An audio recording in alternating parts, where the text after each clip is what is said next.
사도행전은 28장으로 끝납니다. 28장으로 끝나는데 27장에서 오늘 많은 절절을 1절에서 44절까지를 보면은 풍랑이 일어난 사건을 자세하게 묘사하는 것을 알 수가 있습니다. 우리가 마가복음 4장 35절로 41절을 보면요, 예수님과 그의 제자들이 광풍을 만난 사건이 나옵니다. 그날 저물 때 제자들에게 이르시되 우리가 저편으로 건너가자 하시니 저희가 무리를 떠나 예수를 배에 그대로 모시고 가매 다른 배들도 함께 하더니 큰 광풍이 일어나며 물결이 부딪혀 배에 들어와 배에 가득하게 되었더라. 예수께서는 고물에서 베개를 베시고 주무시더니 제자들이 깨우며 가로되 선생님이여 우리의 죽게 된 것을 돌아보지 아니하시나이까 하니 예수께서 깨어 바람을 꾸짖으시며 바다더러 이르시되 잠잠하고 고요하라 하시니 바람이 그치고 아주 잔잔하여지더라. 이에 제자들에게 이르시되 어찌하여 이렇게 무서워하느냐 너희가 어찌 믿음이 없느냐 하시니 저희가 심히 두려워하고 서로 말하되 저가 뉘기에 바람과 바다라도 순종하는고 하였더라. 아멘. 이게 다예요. 단 몇 절로 예수님과 제자들이 만난 광풍은 일단락. 모든 자연을 주관하시는 게 예수님이시기 때문에 바람과 풍랑을 꾸짖으시니 그 자리에서 순종하고 잠잠하게 되었더라. 이렇게 끝났습니다. 그런데 왜 오늘 성경에서는요, 바울의 풍랑을 만난 사건은 예수님의 사건보다 6배나 더 많은 분량을 할애하면서 이렇게 자세하게 묘사했을까요? 사실 우리는 그동안 사도행전을 무수히도 읽고 쓰고 하면서도 그냥 지나쳤습니다. 27장에서 왜 이렇게 많은 분량을 할애하면서 예수님의 풍랑 사건보다 바울의 풍랑 사건을 더 길게 썼을까? 더 자세하게. 무슨 이유가 있지 않을까를 한번 의미를 살펴보려고 하는 것입니다. 하나님의 의도. 우리는요, 저는 예전에 이런 실수를 한 적이 있습니다. 어떤 사업을 하는데 사업을 함에 있어서 나름 기도를 했어요. 그때 충만할 때였습니다. 기도를 했는데 응답을 받아서 사업을 시작했어요. 근데 결과가 안 좋았어요. 그러니까 딜레마에 빠지잖아요. 기도했고 응답을 받았고 순종했는데 왜 잘 안 됐냐 이거예요. 제가 무엇인가 불순종한 거는 거의 없었어요. 11조도 철저히 했고 주일도 꼬박꼬박 지켰어요. 근데 결과는 좋지 않았어요. 그러니까 따지듯이 하나님 앞에 집사 때니까 기도한 적이 있었어요. 하나님, 나는 응답받고 했는데, 기도 중에 하나님 응답을 주셔서 나는 행함으로 옮겼는데 어째요 내가 기도한 것이 문제가 더 이렇게 좋지 않게 결과가 났냐고. 여러분도 아마 새겨들으면 유익할 거예요. 저도 집사 때 일어난 일이니까요. 근데 별 응답이 없었어요. 그래서 제가 이제 절박하고 갈급하니까 더 많이 기도했어요. 더 깊이 기도하고. 근데 성령께서 저한테 이런 깨달음을 주셨어요. 모세도 응답받고 갔다 10번. 뒤통수를 얻어맞은 것 같았어요. 그렇지 모세가 자기 마음대로 간 거 아니에요. 근데도 바로가 워낙 깜빡하니까 하나님의 뜻인데도 안 보내줬죠.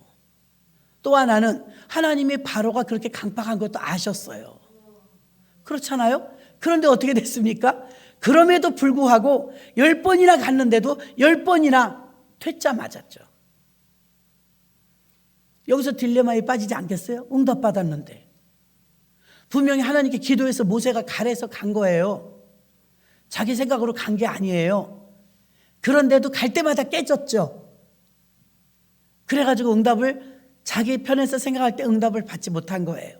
오늘 이 말씀을 대하기 전에 풍랑 사건을 우리가 자세히 들여다보기 전에 무엇을 생각해야 되냐면 항상 우리의 기도는요, 저도 그랬고요, 우리 편에서 응답이라고 믿어요. 하나님 편에서 하나님 관점에서 응답은 무엇인지 별로 관심이 없어요.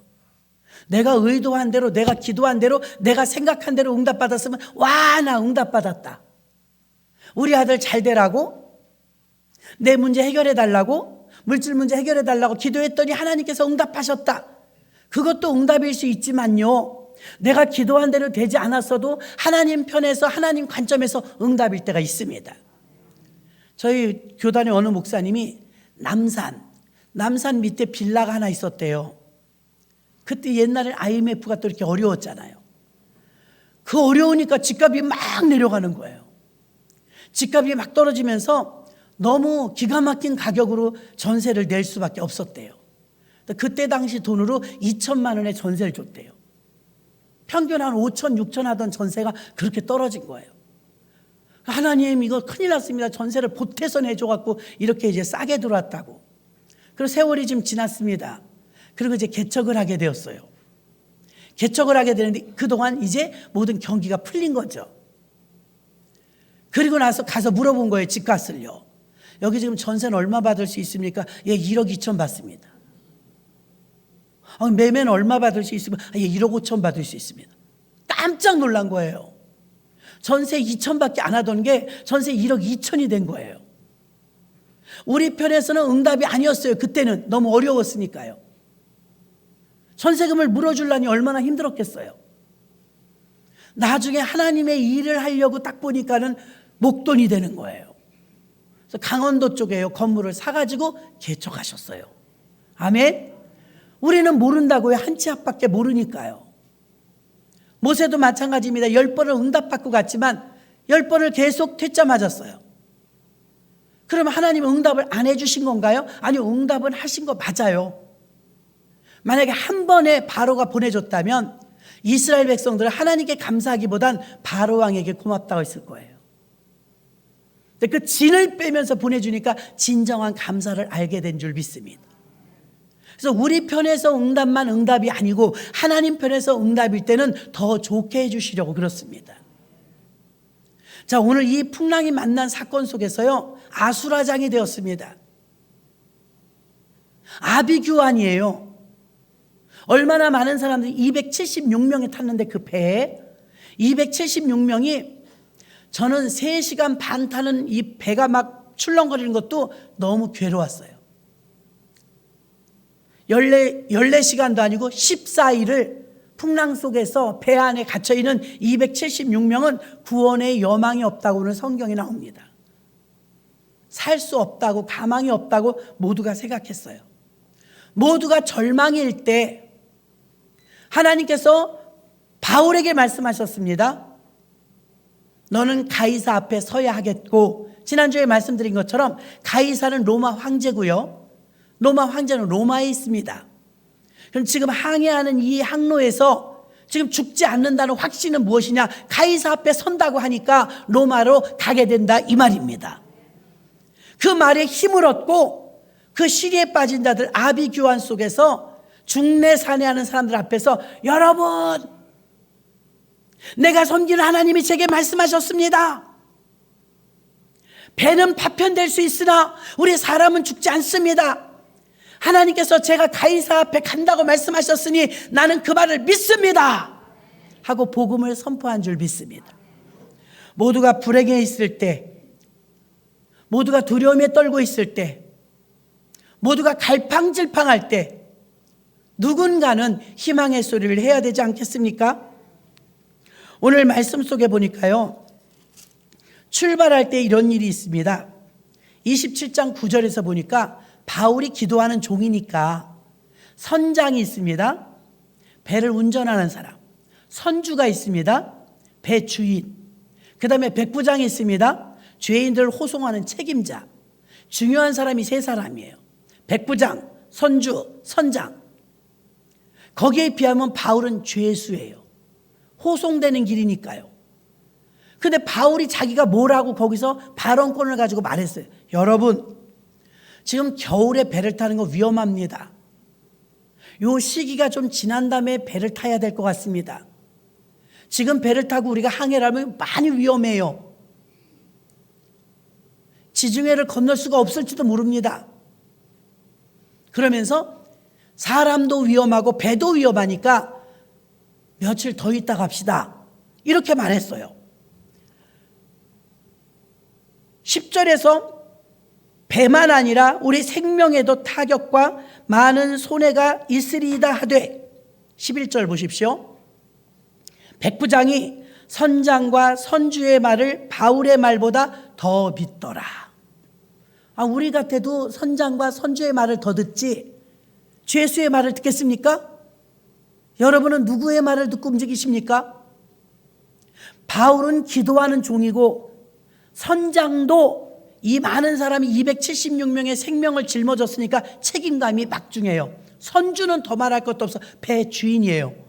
물질적인 손해가 나지 않으려고 무지 애를 쓸 겁니다. 그런데 모두가 다 남풍이 부니까 좋습니다. 떠납시다. 괜찮아요. 내가 볼 때 날씨 괜찮아요. 선장과 선주가 이 말을 하니까 백부장이 바울의 말을 들었다가 다시 그들의 말을 들으면서 바꿉니다. 출항하자.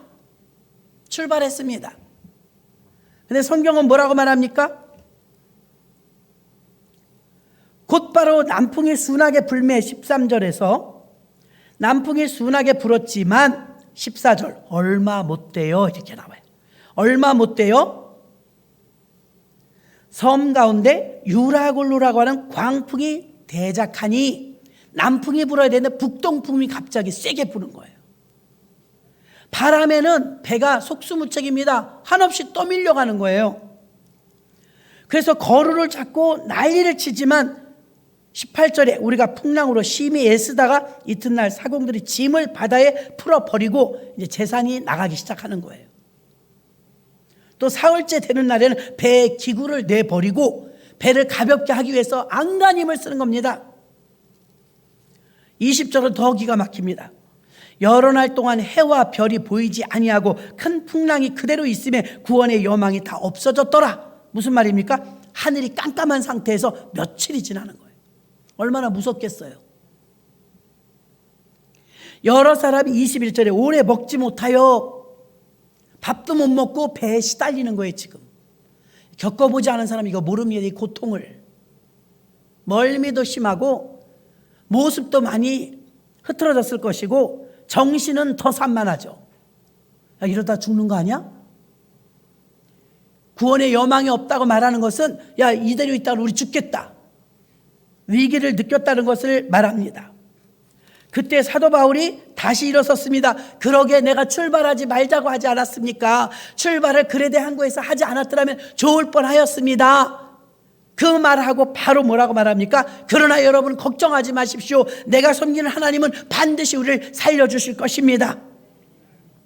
나는 내 생명도 우리의 모든 이 인원들의 생명도 하나님께 맡겼습니다. 그 하나님이 우리를 살려줄 줄 나는 믿습니다.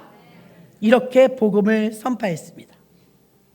바울은요 끝까지 자신이 믿는 하나님께 우리 전부를 맡겼다고 선포했습니다. 지진으로 4만여 명이 사망을 했습니다. 단 하루에. 불가항력이죠. 홍해바다가 갈라지는 과정 속에 사람이 무엇을 도울 수 있습니까? 지진이 나서 이 건물들이 폭삭폭삭 주저앉는데 사람이 할 수 있는 건 무엇이 있을까요? 지진이 나거나 가뭄이 들거나 천재지변이 났을 때 인간은 속수무책입니다. 코로나와 같은 대재앙, 이런 전염병이 왔을 때 몇 년이 흘러도 이렇다 할 약 하나도 개발하지 못한 가운데서 이렇게 우리는 고통을 몸으로 다 짊어졌습니다. 무엇을 할 수 있어요? 바울이 지금을 복음을 선포하는 의미는요, 왜 하나님께서 27장에서 28장에서 이제 해피엔딩이 되는데 왜 이렇게 많은 장절을 할애하면서 27장에서 예수님의 태풍 사건도 짧게 지나가는데 바울의 태풍 사건은 6배나 더 많은 분량을 자세하게 기록했을까에 대한 의미를 찾아보면 이렇게 인간의 한계에 부딪혔을 때 바울이 붙잡은 것은 주님에 대한 믿음이었습니다. 이렇게 우리도 살아낼 수 있냐 이 말입니다. 선민이었고 모태신앙이었고 이스라엘 민족이었던 이스라엘 백성들이요, 그들이 하나님을 잘 믿었음에도 불구하고 출애굽기 16장 3절에 보니까 그들에게 이르되 우리가 애굽 땅에서 고기 까마 곁에 앉았던 때와 떡을 배불리 먹던 때에 여호와의 손에 죽었다면 좋았을 것을 너희가 이 광야로 우리를 인도하여 내어 이 온 회중으로 줄여 죽게 하는도다. 왜 이 말을 할까요? 3일도 못 버티고 불평하는 거예요. 홍해를 건너자마자 3일밖에 안 됐는데 벌써 먹을 게 없다고 아우성이에요. 아무려면 끌어내오신 하나님께서 굶기시겠어요? 믿음이 없죠. 제가 지금 믿음이 없다고 하는 말을 하는 이 부류의 사람들은 모태신앙들입니다. 대대로 모태신앙입니다. 신정국가 사람들이에요. 믿음이 있노라는 사람들인데도요, 상황이 어려워지니까 믿음의 밑바닥을 드러내더라 이것입니다. 불평하고 원망하면서 왜 여기까지 데리고 와서 우리를 죽이냐 이거예요. 그렇게 말하는 사람들이 이스라엘 백성들입니다. 거기에 비하면 이 배에 탔던 276명과 바울이 당면한 이 상황은요, 더 어렵습니다. 배는 풍랑에 계속 움직이죠. 배는 자꾸 쩍쩍 소리를 내면서 갈라지고 찢어지죠. 언제 가라앉을지 모르는 위기의 상황에서 생명을 누구한테 부지할 수가 없는데 아무도, 그렇게 호언장담해서 선장도 조용해요. 배 주인 선주도 조용해요. 백부장도 자기 목숨 하나 살려고 막 전전긍긍해요. 아무도 희망의 소리를 주지 않을 때 누가 나타났습니까? 선지자의 모습을 하고 위풍당당한 바울이 일어나서 그들을 안돈시키며, 여러분 걱정하지 마십시오. 우리 하나님이 우리를 로마까지 무사히 데리고 가실 것입니다. 내가 믿는 그 하나님께 난 전부 맡겼습니다. 위기의 때 바울처럼 믿음의 말을 하는 사람이 몇 명이나 되냐 이 말입니다. 아비규환인데, 상황이 너무 어려운데, 선주나 선장은 자기들 편에서는 응답받아서 출발한 겁니다. 이거 운임해주면 얼마를 받을 것이고 다녀오면 얼마를 벌 것이고 계산이 있지 않겠습니까? 백부장도 얼른 호송해주고 끝나야 자기 임무가 끝나지 않습니까? 그런데 자기들의 생각하고 정반대의 길로 갑니다. 이러던 사람이 다 죽게 생겼어요. 만약에 276명이 다 죽으면 세월의 사건에서 우리가 겪은 것처럼 책임론만 불거지지 이렇다하게 죽은 사람 살려낼 수가 없단 말입니다. 이런 어려운 상황에서 아무도 희망의 소리를 내지 못할 때 선지자와 같은 죄수의 몸으로 가고 있었던, 아무도 귀담아 듣지 않았던 바울이 일어났습니다. 많은 사람에게 구원의 여망이 없는데 우리 살 수 있다고 말하는 희망의 소리를 낸 사람이 있으니 바로 바울인 줄로 믿습니다. 우리도 이런 어려움을 만날 수 있습니다. 지진이 우리나라에도 일어날 수 있습니다. 전쟁이 일어날 수도 있습니다. 그때 여러분 믿음 지킬 수 있습니까? 출애굽기에 나오는 이스라엘 백성들처럼 불평한다고 해결이 됩니까? 불평해도 해결이 안 돼요. 갑자기 지진이 나서 저렇게 4만여 명이 죽을 줄 누가 알았습니까? 앞으로도 저런 일이 안 일어난다고 장담을 누가 할 수 있습니까? 전 세계적으로 전쟁과 기근과 지진은 늘 일어납니다.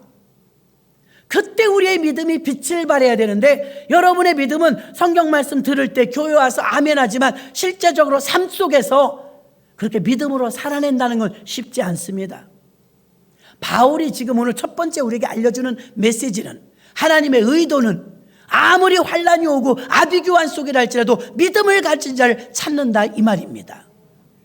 그게 바울이었고, 바울은 그 흔들리는 배 안에서 많은 사람에게 희망의 메시지를 주었으며 자신마저도 하나님께 의탁하는, 맡기는 믿음이었는 줄로 믿습니다. 똑같이 죽음의 위기를 겪지만 어떤 사람은 안심하라 하고 안돈시키고 있고, 어떤 사람들은 나쁜 일을 만나서 죽을 것이라고 불행한 말을 하고 있습니다. 폭풍을 만나서 무사히 구출되거나 살게 되었을 때 276명을 한번 생각해 보십시오. 276명이 지금 위기에서 극복해 살아났을 때 그들의 입과 그들의 삶을 통해서 바울이 전한 복음의 파급력은 대단합니다. 지금은 누구한테 전도 못하죠. 위기의 자리에 있으니까요. 나중에 276명이 다 살아났을 때, 그들이 갇혀서 자기 집으로 돌아갔을 때 바울과 겪었던 이 항해 사건을 어떻게 기억할까요? 모두가 다 죽는다고 아우성을 칠 때, 책임론이 불거질 때 책임을 공방하는 것이 아니라 누구를 탓하지 않고 바울은 오직 하나님만을 드러낸 줄로 믿습니다. 자기를 드러내지도 않았어요. 하나님만 드러냈어요. 우리의 섬기는 하나님께서 우리를 살려주실 것입니다. 하나님께 전부를 맡기는 것을 선포했고 본인도 하나님께 맡겼습니다. 그래서 오늘 이 하나님의 의도하시는 바는 오늘 27장에서 28장에서 끝날 건데 왜 그렇게 많은 분량을 풍랑의 사건에 주목하실까? 첫 번째는 하나님께 전부 맡긴 것에 대한 바울의 긍정적인 선포, 복음을 선포하는 이 믿음을 보여주시기 위해서입니다. 두 번째는 바울은 상황이 더 악화되었는데도 그 가운데서요 그들을 진정시켰을 뿐만 아니라 훌륭한 메시지로 긍정적인 메시지만 선포했을 뿐만이 아니라 그들에게 떡을 주면서 먹으라. 언제 죽을지 모르니까 먹지도 않았어요. 그 먹지도 않는데 어떻게 했습니까? 떡을 주면서 이것을 먹으라.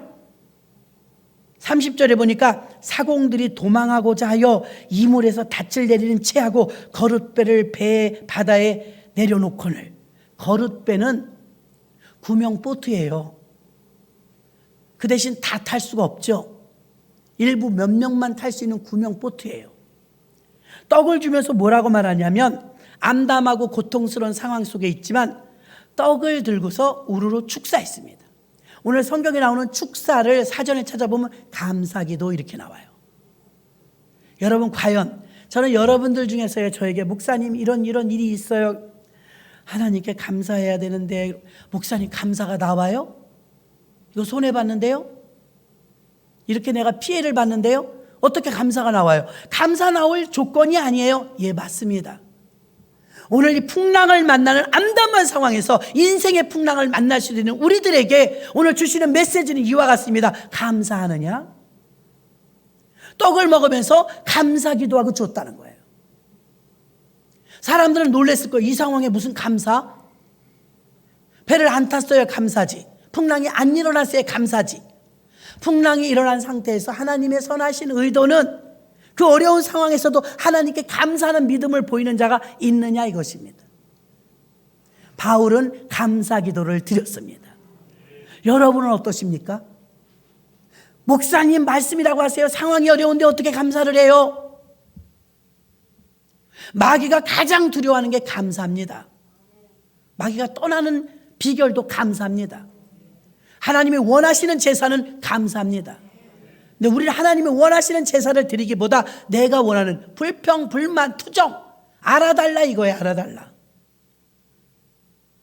그러나 우리 입술을 통해서 하나님께 감사, 진정한 감사가 나올 때 그 연단은 끝나는 것입니다.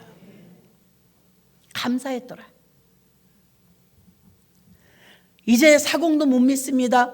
선주도 못 믿습니다. 선장도 못 믿습니다. 사람들은 모두 선장과 선주, 백부장을 쳐다보다 이제 바울만 쳐다봅니다. 지금 누가 목회하고 있습니까? 선장입니까? 백부장입니까? 선주입니까? 지금 바울이 목회하고 있는 것입니다. 276명을 태운 그 배에서 바울의 말만이 지금 들려질 뿐입니다. 하나님이 이렇게 높이시는 것입니다. 바울이 말합니다. 떡을 먹고 났는데 사람들이 거룻배를 살짝 내리는 걸 알게 됐어요. 자, 거룻배를 내리면 몇 명만 탈출하라는 거예요. 어느 정도 갔더니 사람들이 웅성웅성 말합니다. 야, 배가 뭐 땅에 닿는 느낌이 들어. 육지가 가까운가 보다. 차를 내봤더니 20길이라 20길. 조금만 더 가보자. 조금 더 가서 야 15길이야 15길. 와 육지가 가까웠다. 드디어 어느 이름 모를 섬이 보여요. 사람이 섬이 보이니까 야 살았다. 감사 기도해야 되는데 어떤 생각이 드냐면 저기 전문가들은 아는 거예요. 저기까지 배가 못 들어가. 들어가면 배가 부서져. 왜? 암초에 부딪히니까요. 해변이 가까울수록 바위도 많고 바닥이 땅에 닿잖아요. 그래서 이거 다 살 수가 없다고 생각을 하고 거룻줄에서 살짝 내려가지고 이제 군인들, 백부장, 선주, 선장 이렇게 좀 암암리에 아는 사람들만 거룻배를 타려는 것을 바울이 눈치챘어요. 바울이 말하면 여러분 지금 배에서 내리면 위험합니다. 아직도 풍랑은 일고 있거든요. 지금 배에서 내리면 위험합니다. 그리고 사람을 시키면 거룻배를 잘라버리세요. 자기들의 생명줄 같았던 거룻배를, 저 보트가 지금 없어지면 자기네는 죽을 것 같으니까 안 되는데 바울의 명에 따라 누군가 잘라버렸어요. 거룻배의 줄을 잘라버리니까 이제 희망이 더 없어지는 거예요. 저걸 타고 저 작은 배가 들어갈 수 있는 섬에 가야 되는데 거룻줄을 잘라버려요. 우리도 마지막까지 붙잡는 줄이 있어요. 이건 못 놔. 절대 못 놔. 이건 내가 포기할 수 없어. 이건 놓을 수 없어 하는 알량싼 것들이 있어요. 하나님의 위기의 때 그게 도움이 되지 않는 걸 아니까 놓으라는 거예요. 그 작은 배, 큰 배도 못 버티는데 작은 배가 풍랑을 어떻게 버텨요? 뒤집어집니다. 하나님께서는 한 명도 죽지 않고 다 산다고 했는데 저 거룻배 타고 하면 죽는다 이거예요. 바울이 말하면 여러분 하나님께서 다 살려주실 것입니다. 여러분 거룻배로 타지 마십시오. 거룻배 타면 그 사람 위험합니다. 안 믿으려고 해요. 지금 막 눈앞에 섬이 보이니까.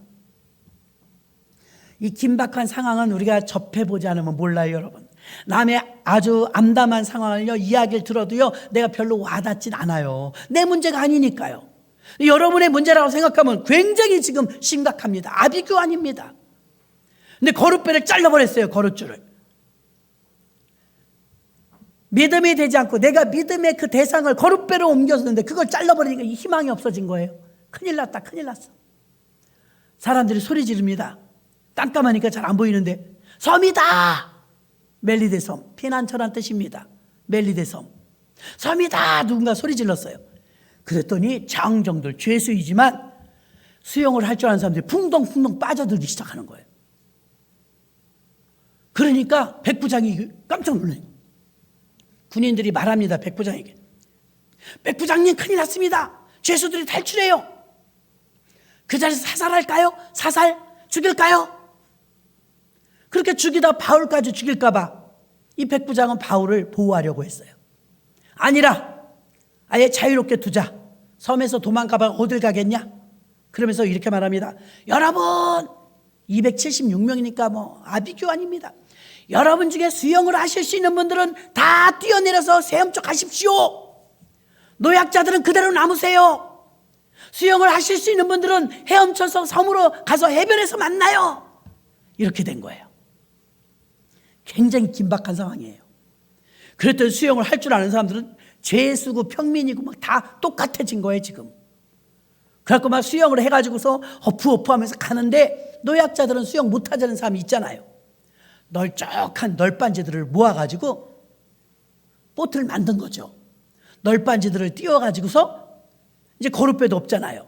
거기다 노약자를 태우고 오늘 말씀의 마지막 절에 37절에 마침내 276명이 다 상륙하였더라. 그러고 나서 큰 암초에 고물이 펑 하고 부딪히는데 배가 쫙 갈라진 거예요. 배는 부서졌어요. 재산도 다 날아갔어요. 사람은 다 살았어요. 하나님이 약속하신 대로 이루어진 줄로 믿습니다. 이렇게 절망적인 상황에서 조금씩 육지가 가까워질 때 비겁한 사람들이 나왔습니다. 무책임한 기회주의자들이 나왔습니다. 거룻배를 타고 도망가려고 자기만 살면 된다는 이런 이기주의자들이 나왔습니다. 이건 오늘날과 똑같습니다. 그러나 배 안에 탄 모든 사람을 살려주신다는 믿음이 있었기에 바울은 거룻줄도 끊어버린 줄로 믿습니다. 바울은 위대한 지도자였고 바울은 위대한 하나님의 사람이었고 그 배 안에 탄 모든 사람들이 축복을 받은 것은 하나님의 사람이 탔기 때문입니다. 276명을 목회하는 목회자가 되어서 이 많은 사람들 다 살려내는데 누가 그 일을 감당하냐? 믿음의 사람, 삶으로 믿음을 보여준 사람 바울을 통해서 모두가 살게 된 줄로 믿습니다. 감사기도 하면서 떡을 주며 받아 먹으라. 이 상황에서 감사할 수 있을까? 항해 중에 그렇게 어려운 아비규환 속에서도요 바울은 감사기도하는 걸 놓치지 않았어요. 과연 우리가 어려운 형편과 사정 속에서 감사기도 드릴 수 있을까요? 목사님 사정을 몰라서 그래요. 내가 얼마나 어려운데요. 예, 다 들어보면 기가 막히죠. 그럼에도 불구하고 삶으로 믿음을 실천해 낸다는 것은 하나님이 항상 기뻐하라, 쉬지 말고 기도하라, 범사에 감사하라 하셨기에 감사할 수 있어야 합니다. 그래야 자꾸 회복이 빠른 줄로 믿습니다. 마지막 세 번째는 바울은 끝까지 하나님이 우리와 함께 하신다는 것을 몸으로 체험한 줄로 믿습니다. 교회가 이러한 역할들을 감당하는데 굶은 지 14일이 되었고 많은 사람들이 지금 희망이 보이지 않았을 때 희망의 사람, 하나님의 사람이 나와서 외쳤습니다. 276명은 걱정과 또 자기들의 생명을 보존할 수 없기 때문에 그들은 아비규환이었습니다. 이런 상황이 엄청났습니다. 선장의 말도 이제 믿을 수 없고 선주의 말도 믿을 수 없습니다. 이제 귀 기울이는 것은 바울의 말뿐이었습니다. 과연 이 배에서 누가 지도자냐 이 말입니다. 백부장이 지도자입니까? 선장이 지도자입니까? 우리는 평범할 때는 세상 사람들의 말에 귀를 기울이지만 위기를 만나거나 어려움을 만나면 주의 종의 말에 귀를 기울여야 합니다. 44절에 그 남은 사람들을 널조각 혹은 배 물건에 의지하여 나가게 하니 마침내 사람들이 다 상륙하여 구조되니라. 구조되니라. 이제 지진이 일어난 현장에서 구조는 안 한다 하더라고요. 구조는 끝났어요. 그 겨울에 살 수가 없는 거예요. 구조는 끝나고 이제 구호로 바뀌었대요. 그래서 전 세계에서 구호 물품들이 막 가잖아요. 한국에서도 가고. 그런데 여러분들도 혹시 보낼 수 있는 계기가 있다면요, 여름옷 보내지 마세요. 추워요. 그리고 우리나라에서 헌 옷 함에 넣는 것처럼 그렇게 넣지 마세요. 버리는 게 반도 넘는데요. 여름옷 보내지 말고 너무 낡은 것 보내지 말고 좋은 거 보내세요. 그리고 스팸이나 육류 가공 보내지 마세요. 못 먹어요. 거기는 99%가 이슬람 사람들이에요. 이슬람 교인들이에요. 전 국민이 이슬람을 믿어요. 돼지고기 안 먹어요. 가공식품도 안 먹어요. 먹을 수가 없어요. 자기네 그 교리적으로 위배가 되니까 할랄 식품만 먹어요. 근데 우리나라에서 제일 많이 오는 구호품이 스팸이래요. 또 한국 거야? 이런답니다. 우리는 비싸고 좋으니까 우리가 잘 먹으니까 보내드리는 건데 거기서 쓸모가 없어요. 자첩 싸는데요. 스팸 같은 그런 가공 통조림이 오면 또 한국에서 왔구나 그런답니다. 그러니까 이왕에 우리가 구호를 하더라도요, 지혜롭게 해야 될 줄로 믿습니다. 꼭 필요한 거, 기묘하게 필요한 거. 우리가 좋다고 그들도 좋은 건 아니라는 거죠. 전 국민이 이슬람 교도이기 때문에 고기를 그렇게 구별해서 먹기 때문에 못 먹는다는 거예요. 모든 사람이 구조되니라. 우리는 뉴스를 통해서 한 사람이라도 더 구조되고 어린아이가 구조될 때마다 박수를 치고 환호성을 쳤습니다. 이제는 구조는 못한다는 건 시일이 너무 지나서 살아있을 수가 없다고 판정을 친 거죠. 구호에 이제 더 많은 힘을 쏟고 있다는 것입니다. 여러분, 이렇게 모든 사람이 구조된 것처럼 하나님 안에서 묘미가 무엇이냐? 반전이 있다 이 말입니다. 역전, 반전, 부활을 믿으시기를 바랍니다. 하나님 안에서 가능해요. 부활이 있다는 것입니다. 본문 41절로 43절 보니까 두 물이 합하여 흐르는 곳을 만나 배를 걸매 이 물은 부딪혀 움직일 수 없고 붓고 고물은 큰 물결에 깨져가니 군인들이 죄수를 헤엄쳐서 도망할까 하여 그들을 죽이는 것이 좋다 하였으나 백부장이 바울을 구원하려 하여 그들의 뜻을 막고 헤엄칠 줄 아는 사람을 명하여 물 위에 뛰어내려 먼저 육지에 나가게 하고. 누가 지금 바울을 죄수라고 몰아붙이겠습니까? 그 사람에게 의존하는데. 하나님이 이렇게 만드셨다 이 말입니다. 바울의 믿음이 얼마나 위대하냐면 상황과 환경이 아무리 바뀌어도 바울은 조금도 굴하지 않아요. 상황과 환경이 어려우니까 베드로도 3번 물은다고 부인합니다. 자기 죽을까 봐. 바울은 그렇지 않아요. 목에 칼이 들어와도요, 그 믿음이 변하지 않았어요. 그럼 말씀으로 읽고 성경에서 수도 없이 우리는 베드로의 실패를 들었습니다. 그러면 똑같은 일이 우리에게 왔을 때 우리는 이겨야 되지 않겠습니까? 말씀을 통해서 교훈을 받았으니. 그런데도 여전히 우리 믿음은 환경이 조금만 어려워도 불평하고 원망하더라 이 말입니다.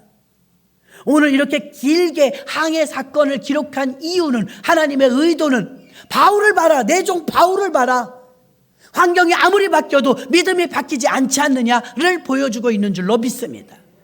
모델이에요, 모델.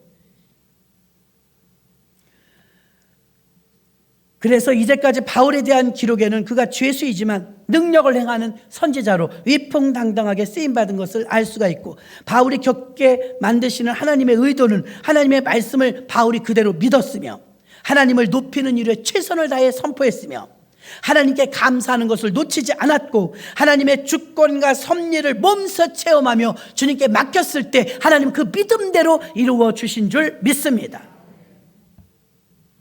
42절에 백부장이 바울을 구원하려 하여 그들의 뜻을 막고 헤엄칠 줄 아는 사람들을 명하여 물에 뛰어내려 먼저 육지에 나가게 하고, 하나님은 벌써 백부장도 준비시킨 거예요. 바울을 구원하시기 위해서 믿음 좋고 또 바울을 호감 가게 하는 이 백부장을 하나님께서 준비하신 것입니다. 그래서 마침내라는 뜻 속에는 결과적으로 그렇게 되었다, 이런 뜻입니다. 마침내, 우연의 일치가 아니라는 걸 말합니다. 치밀한 하나님의 인도하심과 그 과정 속에서 그 섭리의 승리를 말하고 있는 줄로 믿습니다. 하나님이 다 하시는 것입니다. 홍해바다가 갈라지는데 사람이 뭐 했어요? 반석에서 물이 나오는데 사람이 뭐 했어요? 여리고성을 돌 때 여리고성이 무너지는데 망치 하나라도 우리가 됐어요? 믿음으로 여리고를 돌라니까 돈 것밖에 없잖아요. 무덤에서 살아나오는 나사로가 살아나올 때 우리가 뭐 옥도전기 하나라도 발라줬어요? 아무것도 우리가 할 수 있는 게 없어요. 소파에도 앉을 때요, 간신히 엉덩이만 걸쳐갖고 이렇게 앉을 땐 좀 긴장할 때예요. 뒤로 푹 엉덩이를 집어넣고 고개를 푹 젖히면 편안한 소파가 되죠. 그때는 이제 편안을 누리는 때. 예수가 내 안에 계시면 누립니다. 예수가 내 안에 계시다면 불안합니다. 불안하고 초조합니다. 막 분주합니다. 어떻게 해야 될지 하루에도 몇 번씩 바뀝니다. 하나님을 믿고 맡기고 의뢰하면 편안합니다. 누리는 것인 줄 믿으시길 바랍니다. 바울은 또 이런 고백을 했습니다. 고린도전서 4장 11절로 14절, 바로 이 시간까지 우리가 줄이고 목마르고 헐벗고 매맞으며 정처가 없고 또 수고하고 친히 손으로 일을 하며 후욕을 당한 즉 축복하고 핍박을 당한 즉 참고 비방을 당한 즉 권면하니 우리가 지금까지 세상에 더러운 것과 만물의 찢기같이 되었도다. 내가 너희를 부끄럽게 하려고 이것을 쓰는 것이 아니라 오직 너희를 내 사랑하는 자녀같이 권하려 하는 것이라. 아멘. 우리가 얼마나 초라한지 실체를 알게 되는, 만물의 찌꺼기 같다 이 말이에요. 벌레만도 못하다 이 말이에요. 우리가 할 수 있는 것이 아무것도 없다 이 말입니다. 그러나 우리를 대단한 사람으로 만드셔서 높은 사람으로 만드셔서 쓰는 게 아니라 불쌍하고 처량하고 찢기 같은 모양이었다 할지라도 고단한 인생을 통해서 하나님이 맡겨주신 것이 믿음을 통과하면 엄청난 능력이 나타납니다. 하나님의 역사가 우리의 믿음을 통해서, 자, 햇빛이 있어요. 그럼 우리가 돋보기를 갖다 대면, 어릴 때 해봤잖아요. 돋보기 큰 걸 갖다 대고 신문지를 밑에 대면 한참 햇빛을 돋보기가 모아요, 가운데로. 그러면 거기에 뚫어지게 신문에다 계속 들이대면 나중에 어떻게 되죠? 열이 폴폴 나다가 불이 붙어요. 믿습니까? 불이 붙어요. 하나님의 능력은 대단하시지만 누구를 통해서 불이 붙는 역사가 나타나느냐? 믿음이 큰 자, 믿음의 렌즈가 크면 금방 역사가 일어납니다. 그 믿음이 그 렌즈와 같아요. 돋보기와 같아요. 믿음이 없으면 아무 일도 아니, 햇빛에 나가서 신문지를 열흘을 들고 있어도 불이 안 붙어요. 그렇죠? 20일을 들고 있어도 불이 안 붙어요. 그러나 믿음의 돋보기를 갖다 들이대면 잠시 후 불이 붙어요. 여러분, 믿음이 없이는 아무것도 못해요. 예수를 믿는다는 건 믿는 겁니다. 그분이 살아나신 것도 믿고, 나를 위해서 구원하신 것도 믿고, 그분이 우리를 데리러 다시 오실 것도 믿고, 우리가 믿음으로 기도하면 된다는 것도 믿는 거예요. 그런데 내 방식에서, 내 관점에서 응답이 안 되면 응답이 안 됐다고 믿어요. 아니요, 하나님 관점에서 봤을 때는 응답입니다. 아니, 목사님, 내가 아무리 기도해도 응답이 없던데, 응답이 없는 게 응답이에요. 기다리라는 거죠. 기다리라. 그 목사님이 그러셔요. 목사님, 나는요, 세상에 우리 집이 아무리 빌라지만 2천만 원 전세 내려갔을 때 하나님이 이러실 수가 있냐고 그랬대. 내가 있는 돈 없는 돈 다 끌어다가 전세금을 모아서 내줘야 되니까 하나님이 집이 없었으면 차라리 날 뻔했다고 막 불평했대요. 세월이 지났습니다. 그 집값이 그렇게 올라가지고 개척할 때 딱 목돈 1억 5천을 지게 해주시더래요. 강원대 가서 교회 건물 사가지고 시작했죠. 여러분, 우리 편에서 응답이 안 됐다고 하나님 원망하고 불평하는 게 우리들의 모습입니다. 하나님이 무슨 뜻이 있으시겠지, 하나님이 우리를 인도해 주시겠지, 이 믿음을 바울은 가지고 있는데 우린 가지고 있지 못하니까 불안한 거예요. 초조한 거예요. 불평하는 거예요. 바울은 자기가 매를 맞아가며 고문을 받아가며 감옥에 가더라도요, 하나님을 원망하지 않았어요. 그는 삶을, 말씀을, 믿음을 삶으로 드러낸 줄 믿습니다. 바울은 고단한 인생 가운데 우리에게 맡겨주신 것이 우리 믿음을 통해서 능력으로 나타난다고 말하고 있고, 이제 이 믿음 때문에 사도행전 27장이 있는 것이고, 이 믿음을 어떻게 바울이 보여줬는가를 알려주기 위해서 항해 사건을 길게 이렇게 자세하게 기록한 것입니다. 사도행전 27장을 몇 번이고 묵상하고 깊이 파고들면 믿음과 현실이 대비돼요. 믿음은 현실에서 이렇게 쓰는 거구나. 믿음은 입으로 말하는 게 아니에요. 믿음은 내가 오래 다녔다고 나 모태신앙으로 말하는 게 아니에요. 믿음은 현실 속에서 삶으로 살아내는 거예요. 바울은 그것을 우리에게 깊게 보여준 거예요. 이런 기가 막힌 상황을 일부러 만들 수는 없지만 자기 삶 속에 이런 상황이 닥쳤을 때 이게 기회라, 이 말입니다. 그래서 바울은 멋지게 승리했고, 아무도 관심 갖지 않던 한 죄수였지만 풍랑을 만나고 위기를 만나니까 선장, 선주, 백부장은 다 뒤로 물러가 있고 죄수였던 한 사람이 드러나는데 바로 바울이었다는 것입니다. 이 사람의 사고와 그 사람의 언어와 그 사람의 선포의 복음에 대해서 276명은 뼈저리게 느꼈으며 체험했고, 그들이 나중에 살아서 로마까지 갑니다. 로마에 가서 흩어졌을 때 전 유럽의 복음이 확산될 수 있었던 원인 중에 276명의 언어도 들어있지 않겠습니까? 여러분 같으면 말 안 하겠어요? 내가 어떻게 살아왔는지? 여러분 같으면 276명 그 속에 있었다면 여러분 인생 속에 이 말 한두 번 안 하겠어요? 그렇게 해서 예수가 드러나는 줄로 믿습니다.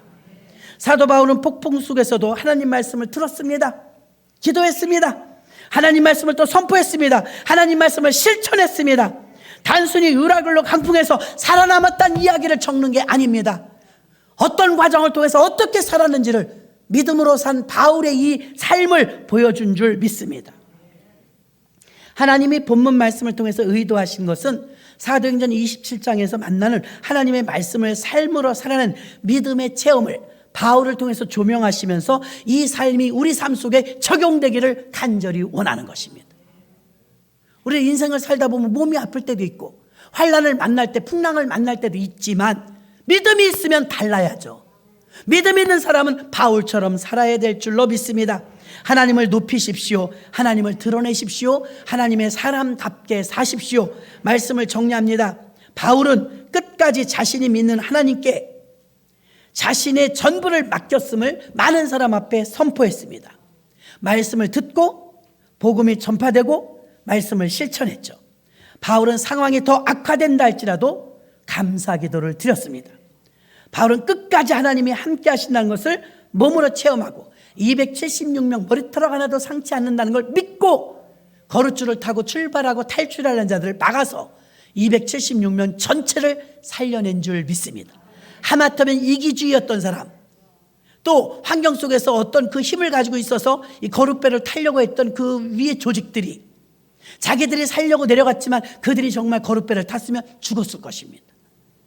근데 바울은 이 소식을 듣고 276명 전체를 살려주신다는 하나님의 말씀을 믿었기에 거룻줄을 과감하게 잘라버린 것입니다. 내가 알량싸게 의지하고 있는 그것으로 하나님이 역사하는 게 아닙니다. 하나님의 말씀이 역사하는 것입니다. 그러므로 거룻줄을 끊어내시기를 바랍니다. 여러분이 아직도 의지하고 있는 그 줄, 아직도 지탱하고 있는 그 줄, 아직도 여러분이 미련이 있어서 끊지 못하는 그 줄을 과감하게 끊으십시오. 하나님만 믿고 하나님만 의지하며 하나님만 따르시기를 주님의 이름으로 축원합니다. 하나님 아버지 감사합니다. 오늘 사도행전